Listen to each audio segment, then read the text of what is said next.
نێچیروان بارزانی سەرۆکی حکوومەتی هەرێمی کوردستان ئاشکرای دەکات تونند و تیژی دژی ئافرەتان لە هەرێمی کوردستان لە هەڵکشاندایە دەشڵێت بۆ کەمکردنەوە تونند و تیژیە پێویستە پرۆگرامی خوێندن هەموار بکرێتەوە.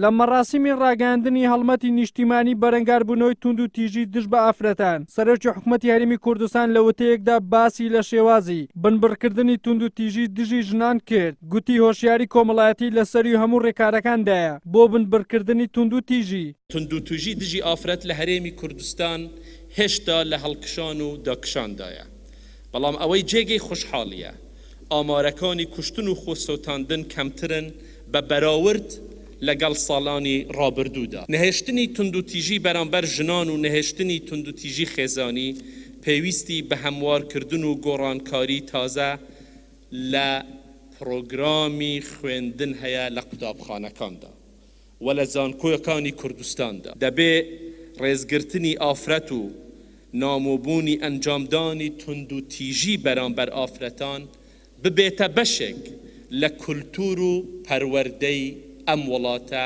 سەرۆکی ئەنجومەنی کاروباری خانمانیش دەڵێت پێویستە حکوومەتی هەرێمی کوردستان و لایەنە پەیوەنددارەکان زیاتر هاوکاریان بکەن.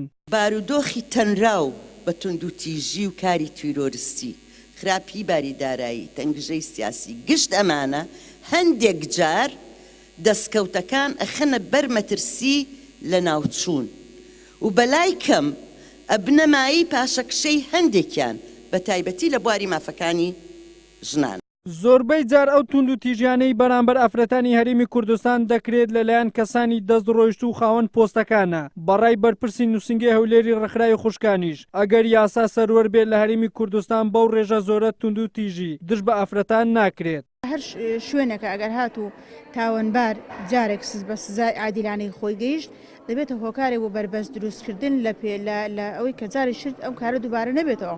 بەڵام کاتێک کە دەبینین ئەوانەی کە تونند و تیژیان بەرامبەر بە ئافرەت کردووە یاخود کوشتویان بە هەر جۆرە لە جۆرەکان دەبێت بەر چاوی یاسا بە چاوی خەڵکەوە دەسوڕێتەوە. ئەمە هۆکارێکە بۆی کە ڕێگە خۆشکردنێکە بۆی کە خەڵک چاونە ترسانەتر خەڵک بە ئاساییتر یعنی پەنابەرێ بۆ تونند و تیژین. تونند و تیژی دژ بە ژنان دیاردەیەکە کە زۆربەی وڵاتانی جیهان بەدەستیەوە دەناڵێنن لە هەرێمی کوردستانیش ساڵ بە ساڵ ئەو دیاردەیە ڕوو لە زیاد بوونە ئەمە لە کاتێکدایە بەدەیان ڕێکخراوی بواری ژنان لە هەرێمی کوردستان هەیە بەڵام تا ئێستا نەیانتوانیوە ڕێگەیەک بدۆزنەوە بۆ کەمکردنەوەی تونند و تیژی دژ بە ژنان.